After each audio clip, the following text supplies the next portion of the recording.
اپنی زندگی کے سارے پیرامیٹر کو ان کے بتائے، اور وہ ویریفائڈ پیرامیٹرز ہیں. ان پیرامیٹرز کی سے ذریعے سے میری ذاتی زندگی میں راحت، خوشی، چین، آرام آتا ہے، میری فیملی کی اس میں آتا ہے، پورے معاشرے کے اندر آتا ہے. اب سوال یہ پیدا ہوتا ہے کہ پھر مذہبی معاشرے اتنے متشدد کیوں ہیں؟ تو یہ جو مذہبی معاشرے بہت متشدد ہیں اور بہت یہ کر رہے ہیں، یہ ایکچولی مذہبی ہیں ہی نہیں. یہ مذہبی معاشرے نہیں ہیں. مذہب کسی طور پر کسی کو تشدد کی طرف قائل ہی نہیں کرتا، اور یہ ایک ہیومن سائیکالوجی کے ایک کنسٹرکٹ کی وجہ سے ہمیں ایک انسان جو ہے جب ایک گروہ میں شامل ہوتا ہے تو گروہی مفادات کو حاصل کرنے کے لیے پھر اسٹرینتھ حاصل کرنا شروع کر دیتا ہے، اور وہ جو گروہی مفادات ہیں وہ سامنے نظر آنا شروع ہو جاتے ہیں، مگر اس کے پیچھے جو انڈر پننگ بیک میں جو ڈرائیونگ فورس ہے وہ پیچھے رہ جاتی ہے. تو اس لیے پتہ نہیں، یہ میری بات ادھوری سی ہوگی، ہو سکتا ہے کچھ لوگ اس کو بھی ایک کہیں کہ بھئی یہ ایک پری کنڈیشن مائنڈ بات کر رہا ہے، لیکن مجھے اپنے سمجھنے کے لیے یہ بہت ہی آسان طریقہ لگتا ہے کہ بھائی آپ خود اس پیرامیٹر کے ساتھ، آخر یہ جو سارا کا سارا نظام چل رہا ہے. اور جب میں سائنس کی کوانٹم فزکس، اور میں نے ہسٹری آف ٹائم بھی پڑھی ریسنٹلی، اس میں دیکھتا ہوں تو اللہ نور السماوات والارض قرآن کی آیت ہے. ارض سے مراد صرف زمین نہیں ہے، مٹیریل، اینی مٹیریل، سورج بھی ارض ہے، سب ارض ہے، مٹیریل. اور اللہ نور ہے، یعنی نور از انرجی. اللہ نور ہے، روشنی، انرجی. اللہ نور ہے زمینوں کا اور آسمانوں کا. نور السماوات والارض. سو اس کا مطلب یہ ہے کہ اب میں جو باتیں کرنے لگا ہوں، اگر اس کو کوئی مولوی صاحب سمجھیں اور کوئی یعنی مفتی صاحب سمجھیں تو خدا کے لیے اس کو کسی قسم کی آپ اس کو غلط اس میں نہ انٹرپریٹ کیجئے گا. مجھے یہ لگتا ہے کہ جو خدا ہے نا، وہ یہ جو پوری کائنات ہے، یہ پوری کائنات جس کا کوئی انتہا نہیں ہے، یہ ساری کی ساری کائنات خدا کے اندر ہے. اور خدا نے اس پوری، اور وہ انرجی، وہ نور السماوات ہے جو کہ وہاں وہ موجود ہے. ٹھیک ہے. اچھا، اب اگلا سوال یہ ہوتا ہے کہ جیسے وہ اس ڈیبیٹ میں جاوید نے کہا تھا کہ پھر اگر اللہ اس طرح کا ہے، اگر اتنا ہے، اللہ اومنی پوٹنٹ ہے، تو وہ پھر غزہ میں بچے مر رہے تھے تو ان کو کیوں نہیں بچایا اس نے؟ بھوک والوں کو کھانا نہیں دیا؟ دیکھیے، سمجھنے کی ضرورت ہے. مجھے سمجھ میں آئی ہے یہ بات، اور اس سے کوئی علماء اختلاف بھی کر سکتے ہیں. مجھے یہ لگ رہا ہے کہ اللہ تعالیٰ نے، یعنی وہ جو نور السماوات والارض ہے، جو الٹیمیٹ ہے، وہ ساری کی ساری طاقت جو ہے، اس طاقت کے نے نیچے پرنسپلز بنائے ہوئے ہیں. یعنی آپ امیجن کریں نا، ایک بہت بڑا بلون، یہ سارے کے سارے کے اندر پرنسپلز بنے ہوئے ہیں، اور نیچے کی ساری چیزیں ان پرنسپلز کے تحت رن کرتی ہیں. ایک آدمی طاقت حاصل نہیں کرے گا، دوسرا طاقت حاصل کرے گا تو طاقت والا اس کو دبا دے گا. ایک آدمی گندا پانی پیے گا تو اس کو ڈائریا ہو جائے گا. ایک آدمی، اس ڈے ٹو ڈے، منٹ کے اوپر انسان کی اپنی فری ول کی بنیاد پر یہ چیزیں ہو رہی ہیں. لہذا جو جنگیں ہو رہی ہیں اور غزہ میں بچے مرے ہیں، یہ کچھ لوگوں کی بدماشی کی وجہ سے مر رہے ہیں، کچھ لوگوں کی اور کچھ لوگوں کی کمزوری کی وجہ سے ہو رہے ہیں. کچھ لوگوں نے اس پاور کو بیلنس نہیں کیا، اور وہ اپنے ذاتی مفادات کی وجہ سے بکھرے رہے. اگر وہ بھی ساتھ کھڑے ہو جاتے تو یہ غزہ کے اندر یہ بچے نہ مرتے. تو اللہ تعالیٰ اس طرح سے، یعنی میری سمجھ کے مطابق، اور جو غلط بھی ہو سکتی ہے، اللہ تعالیٰ نے چیزوں کو اصولوں کے ساتھ باندھ دیا ہے.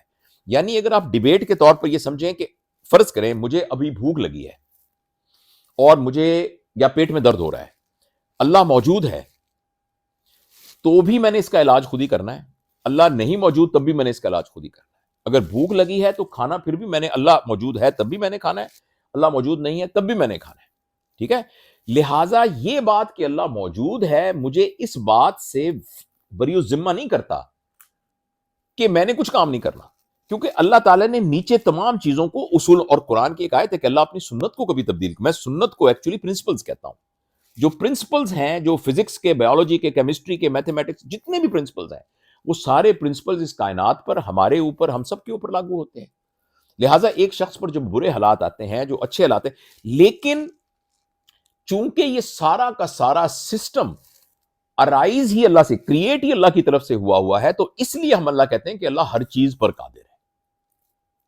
اچھا، اور دوسری بات یہ ہے کہ سم ہاؤ ہم نے اللہ تعالیٰ کو یہ سمجھا ہے جیسے کوئی ملک کا صدر ہوتا ہے یا چودھری بڑا جگیردار ہوتا ہے یا بڑا زمیندار ہوتا ہے.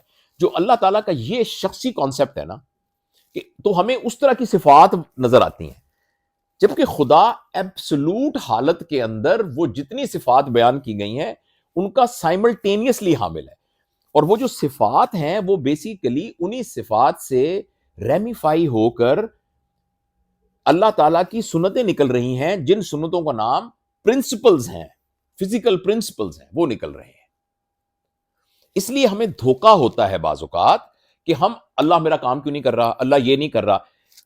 ہم ایک کاز ایفیکٹ کو دیکھ رہے ہیں جبکہ اس کام کے نہ ہونے میں balance of other cause effects ہیں، کاز اینڈ ایفیکٹس ہیں جو کہ اس کو انڈائریکٹلی ریلیٹ کر رہی ہیں. ہم تو یہ کہہ رہے ہیں کہ میں نے دوائی کھائی میں ٹھیک کیوں نہیں ہوا، لیکن اس کے 15 اور فیکٹر ہیں جو ہماری نظروں سے اوجھل ہیں، جو کہ کاز اینڈ ایفیکٹ کے طور پر ایک دوسرے پر ایکٹ کر رہے ہیں. تو لہٰذا مجھے تو سائنس میں اور مذہب کے اندر کسی قسم کا کوئی تفاوت نظر نہیں آتا، اور جس طریقے سے سائنٹیفک پرنسپل ہیں ریلیجن اسی طرح کی تھاٹ آپ کو دیتا ہے. اور آخری بات صرف میں کرنے لگا ہوں، باتیں تو یہ ختم ہو ہی نہیں سکتی. آخری بات یہ کرنے لگا ہوں کہ ایک بات انہوں نے کہی جو اس کی ڈیبیٹ میں تھا نا، تو انہوں نے کہا کہ یہ جو کنٹیجنسی پرنسپل کے تحت شمائل ندوی صاحب نے دلیل دی کہ بھئی یہ زمین جو ہے، یہ کمرہ، یہ ہسپتال ہے تو اس کا کوئی بنانے والا ہے. اچھا پھر یہ شہر ہے، اس کا کوئی بنانے والا ہے. پھر شہر ہے تو دنیا اس کا کوئی بنانے والا ہے. پھر کائنات ہے، اس کا کوئی بنانے والا ہے. پھر اس کا کوئی بنانے والا ہے. تو جو آخر میں کہیں تو رکنا پڑے گا نا آپ کو. اگر ہم یہ کہیں کہ انفینٹ چلے جائیں تو تھیوریٹیکلی، ہاں دیکھ لیں کوئی ہے، تھوڑی دیر بعد آ جائیں، تھوڑی دیر بعد آ جائیں پلیز. ہاں کوئی چلتے رہیں، کنٹینیو کریں. دیکھیں تھیوریٹیکلی تو جو اس سے پیچھے کیا تھا، پھر اس سے پیچھے کیا تھا، یعنی یہ زمین کس نے بنائی، پھر آسمان کس نے بنایا، پھر چلو کائنات کس نے بنائی، گلیکسی کس نے بنائی، گلیکسی کے باہر جو خدا ہے پھر خدا کو کس نے بنایا، پھر جس نے خدا کو بنایا اس کو کس نے بنایا، پھر اس کو کس نے بنایا. اگر ہم اس پرنسپل پر یوں چلتے جائیں گے تھیوریٹیکلی تو آپ انفینٹ تک چلے جائیں گے، لیکن پریکٹیکلی ایسا نہیں ہوتا. اور پلانک ایک آدمی تھا جس نے یہ کہا تھا کہ اگر آپ زیرو سے نیچے جائیں تو تھیوریٹیکلی تو انفینٹ تک آپ جا سکتے ہیں ڈسٹنس کو. اسی طرح ٹائم کو اگر آپ چھوٹا کرنا چاہیں تو آپ انفینٹ تک جا سکتے ہیں، یعنی ایک سیکنڈ کو نیچے نیچے نیچے کر جائیں، لیکن آخر کوئی ایک جگہ تو ہوگی جہاں رکنا پڑے گا کہ جس کے نیچے آپ جا ہی نہیں سکتے. اور اسی کو پلانک ڈسٹنس کہتے ہیں یا پلانکس ٹائم کہتے ہیں نا. پلانک نے یہ بات بتائی تھی. تو آخر کسی جگہ پر ایک رکنا پڑے گا. اور یہ بات صرف مذہبی لوگ نہیں کہہ رہے، سائنس بھی یہ کہہ رہی ہے. یعنی پازیٹیو کو نیگیٹو اپنی طرف کھینچتا ہے. یعنی جب نیوٹرن ہوتا ہے وہ اس کے گرد گھومتا ہے، وہ اینٹی کلاک وائز کیوں؟ کچھ چیزیں آپ کو بالکل پرزیوم کر لینی پڑتی ہیں. ان ادر ورڈ کچھ چیزوں پر آپ کو عقیدہ رکھنا پڑتا ہے. سائنس میں بھی جب آپ اس کو پیچھے ریگریس کرتے جائیں تو ایک وقت آتا ہے جب آپ کو ایک عقیدہ رکھنا پڑتا ہے کہ بھئی پروٹون نے تو اندر ہی ہونا ہے، الیکٹران نے تو باہر ہی ہونا ہے، الیکٹران نے ہی پروٹون کے گرد گھومنا ہے.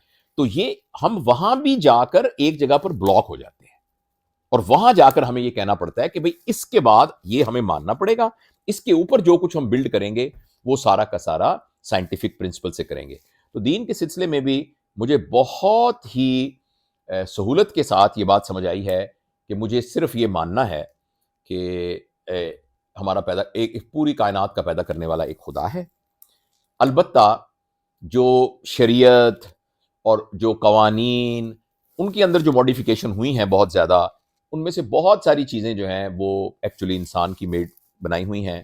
انسان نے اپنی سہولت کے طور پر، جس طرح جمہوریت نے اپنے قوانین بنائے ہوتے ہیں، اسی طریقے سے مختلف زمانے میں مختلف شریعت بنائی گئی ہیں جن کا ان علاقوں اس وقت تعلق تھا. امام ابو حنیفہ نے جو شریعت بنائی، جو پھر اس طرح بنائی.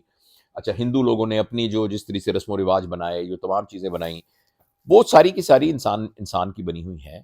مگر بیسک حکمت عبد اور معبود کی وہ بہت آسانی سے سمجھ میں آ سکتی ہے اگر آدمی یہ غور کر سکے. تو یہ کچھ گزارشات تھیں، اور اگر آپ اب تک یہ ویڈیو دیکھ رہے ہیں تو آپ کی بڑی ہمت ہے، تو میں آپ کا شکریہ ادا کرتا ہوں. تو بہت بہت شکریہ.